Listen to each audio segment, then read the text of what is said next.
in Wemberly had a new worry: school. Wemberly worried about the start of school more than anything she had ever worried about before. By the time the first day arrived, Wimberly had a long list of worries. What if no one else has spots? What if no one else wears stripes? What if no one else brings a doll?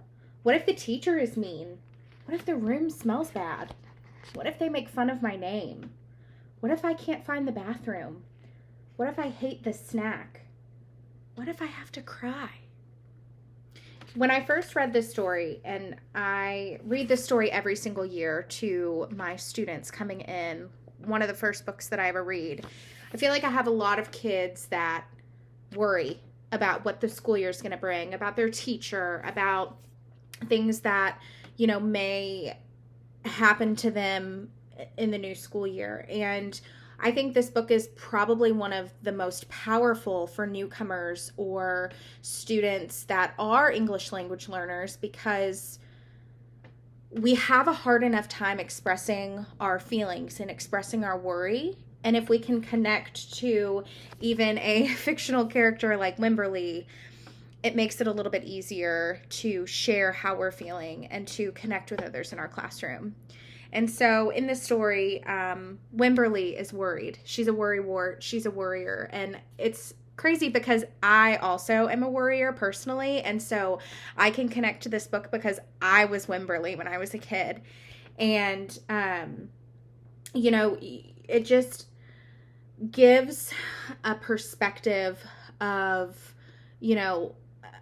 kids have been in Wemberly's shoes before.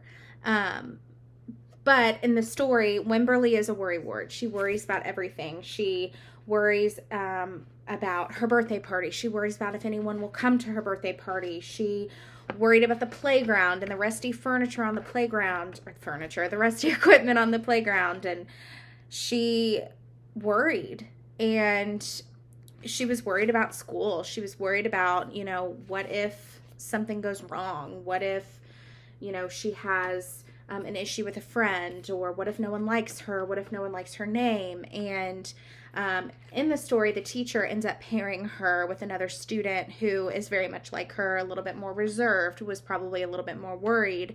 And by the end of the story, they make a connection and they have a friendship.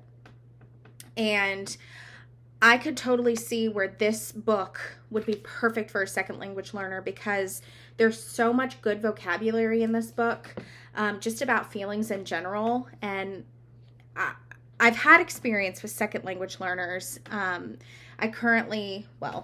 don't teach in Shelby County anymore. I'm transitioning to a new position this year, but for the past 4 years, I've had English language learners and I've had newcomers come through our schools, and they have been through so incredibly much before they even step foot in a school that most of the time they aren't thinking about reading or writing or math or anything like that when they come into the school building. They're, worried about what's happening wherever they're living, or they, might be worried about what's happening where they came from their home. And being able to associate some of the feelings of being worried and maybe some coping strategies to go along with that in a way that they can understand and they can relate, I think is just so, so powerful.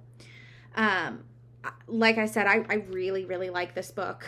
I do read it every single year at the beginning of the school year, just to kind of be able to relate to the kids and have them maybe build a little bit of community with each other. We're all anxious and we're all a little bit worried about something at the beginning of a school year, or even for a newcomer, we're all anxious and we're all worried about this new thing that we're starting together.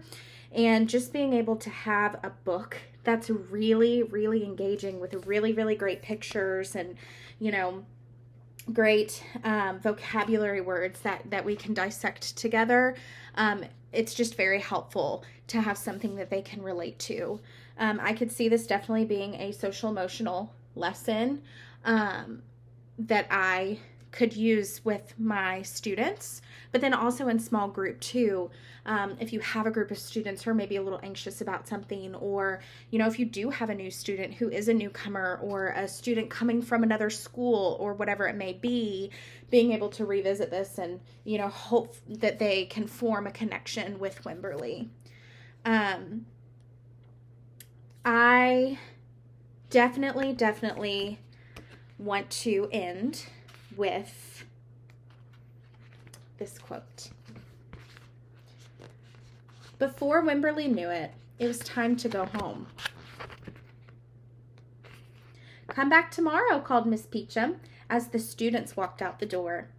Wemberly turned and smiled and waved. "I will," she said. "Don't worry."